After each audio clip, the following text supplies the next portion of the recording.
I paid $49.95 for revenge. Now I can't make it stop. It started with an ad. A stupid, bizarre ad that popped up as I was mindlessly scrolling one night. Get revenge on anyone for just $49.95 plus taxes. Results guaranteed. The image above it was weird. A grainy, low-resolution photo of a cake, lopsided and half-frosted, sitting in the middle of a dimly lit room. There were no candles, no decorations, just a single tiny knife stuck in the center, like someone had tried to cut a slice but given up halfway. Below it, in bold red letters, "Start your 7-day plan today." I laughed. Then I clicked. I skimmed the fine print. Something about escalating consequences and a series of pranks over 7 days to the nominated victim. Finality of contract. One line caught my eye. Recipient must be personally known to the sender.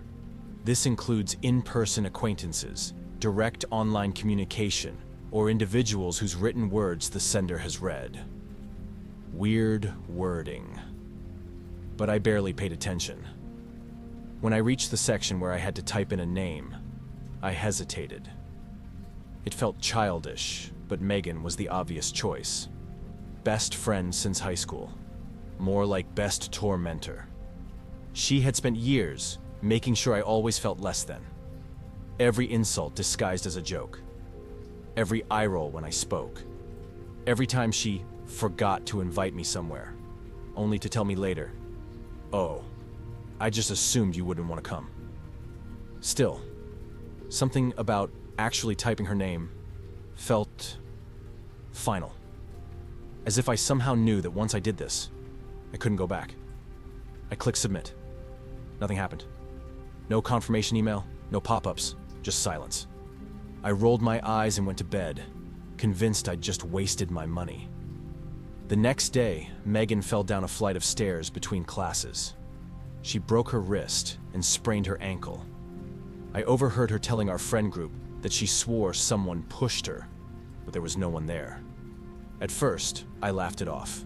Megan was always dramatic. But later, alone in my dorm, a strange unease crept in. I did this.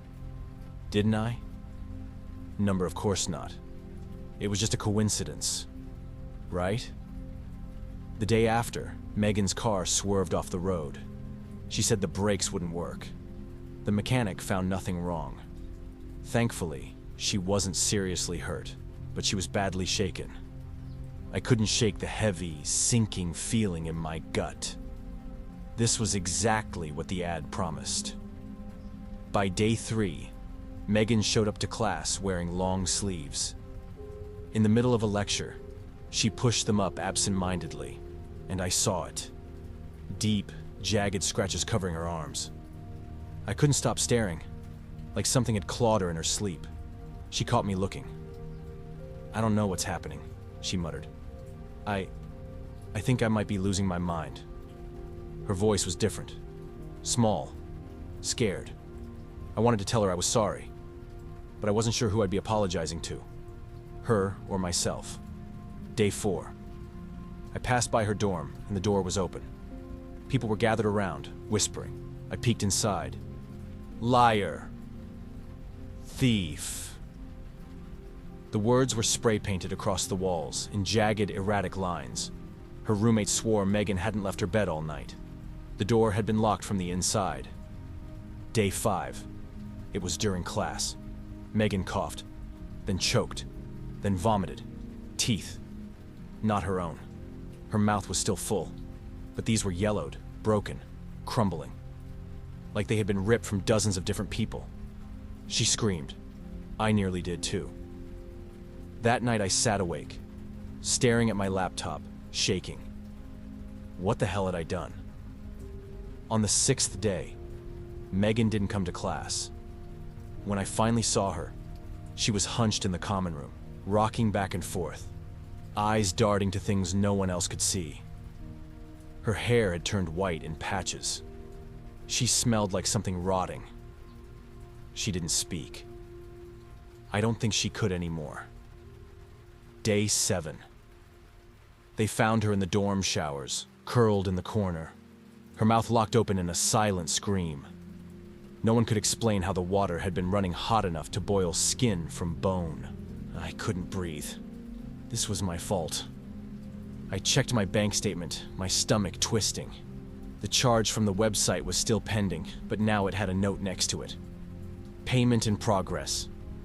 Please nominate the next recipient. I clicked the transaction.